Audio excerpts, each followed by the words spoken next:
હાલો મિત્રો, જય માતાજી। વાણિયાની જાન અને ચાર રસ્તા પરનો ચમત્કાર। ચૈત્ર માસની પવિત્ર રાત્રિ ચાલી રહી હતી। સમગ્ર દેશમાં નવરાત્રિનો ઉત્સવ ઉજવાતો હતો।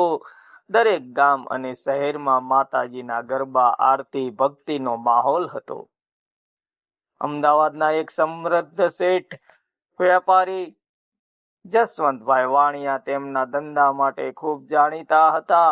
પૈસાની કોઈ કમી નહોતી, પણ એક વાત હતી, તેઓ થોડા અહંકારમાં રહેતા।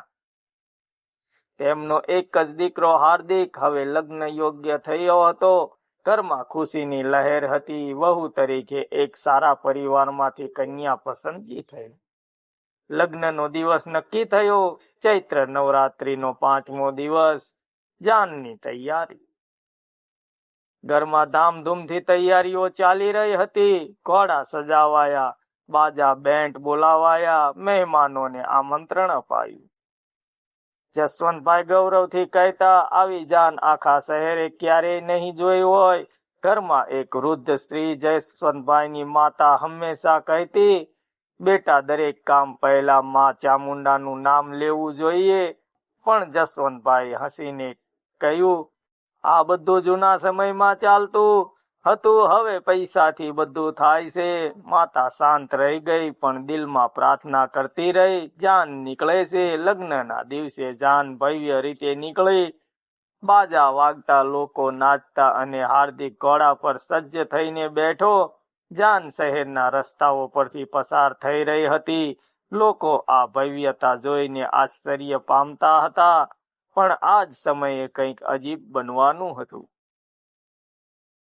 ચાર રસ્તા પર રોકાણ। જાન એક મોટા ચાર રસ્તા ચોરાહા પર પહોંચી। અચાનક ઘોડો અટકી ગયો। હાર્દિક કેટલોય પ્રયત્ન કરે, પણ ઘોડો એક પણ પગલું આગળ ના વધે। બાજા બંધ થઈ ગયા। લોકો એકબીજાને જોવા લાગ્યા।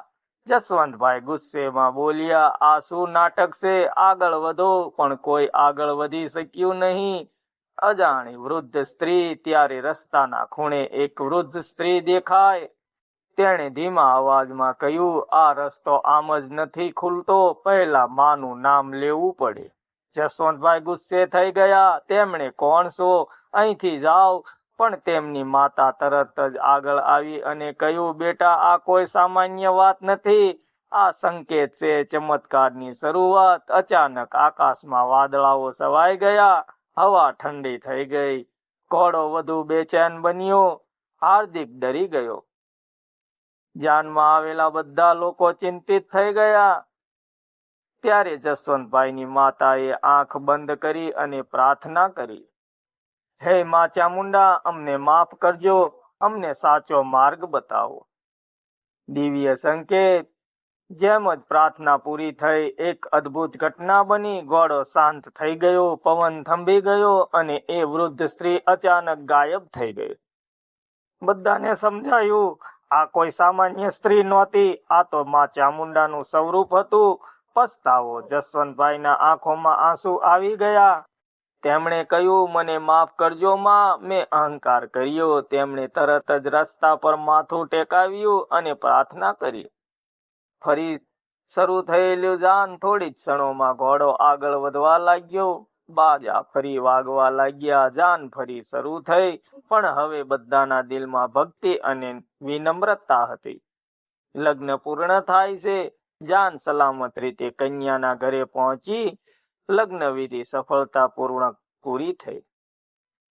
બધાએ માતાજીની આરતી કરી અને આભાર માન્યો। જીવનમાં પરિવર્તન। આ ઘટના પછી જસવંતભાઈ સંપૂર્ણ બદલાઈ ગયા। તેમણે અહંકાર છોડ્યો અને ભક્તિનો માર્ગ અપનાવ્યો।